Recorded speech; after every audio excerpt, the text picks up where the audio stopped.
Mercury astronaut Gordon Cooper was the last American astronaut to go up in space alone. He orbited the planet 22 times. While stationed at Edwards Air Force Base in the early 1950s, Cooper was part of an event that has never been explained. I was having some cameramen film the installation of a precision landing facility we were putting in right on the edge of a dry lake. And this saucer flew right over him and put down 3 little gear and landed out on the dry lake bed. And they went out, picked up their cameras and moved on out toward him filming. And he lifted off, put the gear back in the well, and climbed out at a very high rate of speed and disappeared. By the time they got back with the developed film, I was on the higher and higher and higher level officer talking to me.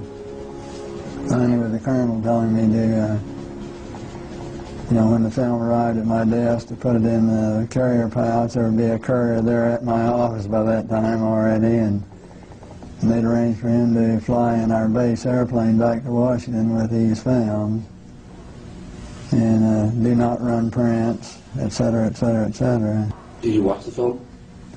We didn't have a chance to run it. I had a chance to hold it up to the window and look at it. It was certainly a good film. Did you ever keep in touch with anybody about it or discuss it? How would I keep in touch with anybody about it? There's no way within the military or within the government of keeping track of something that is classified unless you're directly involved in it, and I was not. This meeting was a turning point for my father. Gordon Cooper was an icon of his generation, and my father was amazed by his story. At that point in time, there was no doubt in my mind that this vehicle was made at some other place than here on Earth.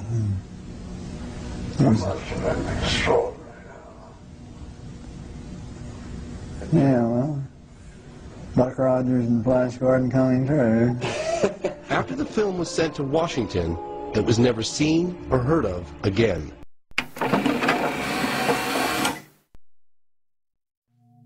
The closer they move toward the light, the less the scene resembles a crash. Didn't have no smell of smoke, and it was too contained. It was just like one ball out there. We came into a clearing, and then that's when it was like a bright light lit up the whole area. It was almost blinding. Sergeant Peniston moves within 10 feet of the object, and the bright light dims. As his eyes adjust, he has trouble understanding what he's seeing. I'm a rational person. I wanted a rational explanation of what was going on.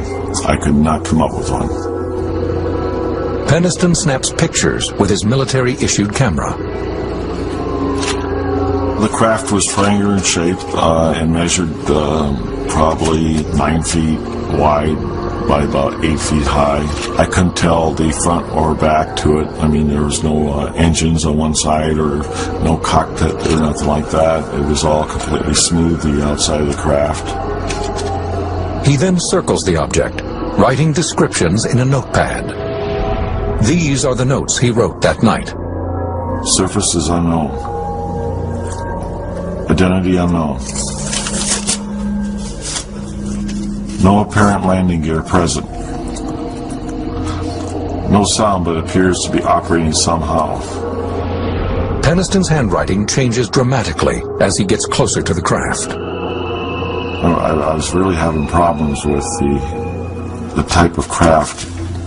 I keep saying it's unknown. I have a problem with understanding what I'm recording here. When he draws near enough, he reaches out and touches the object. The fabric of the craft was smooth. It was like glass.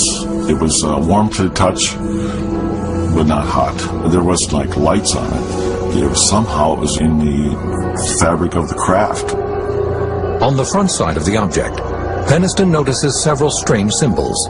He copies them in his notebook as well. They were like markings, not numbers, not language. There were several, maybe 6 symbols measuring 3 feet wide. I wasn't trained for what I was experiencing. Suddenly, the object emits a blinding flash.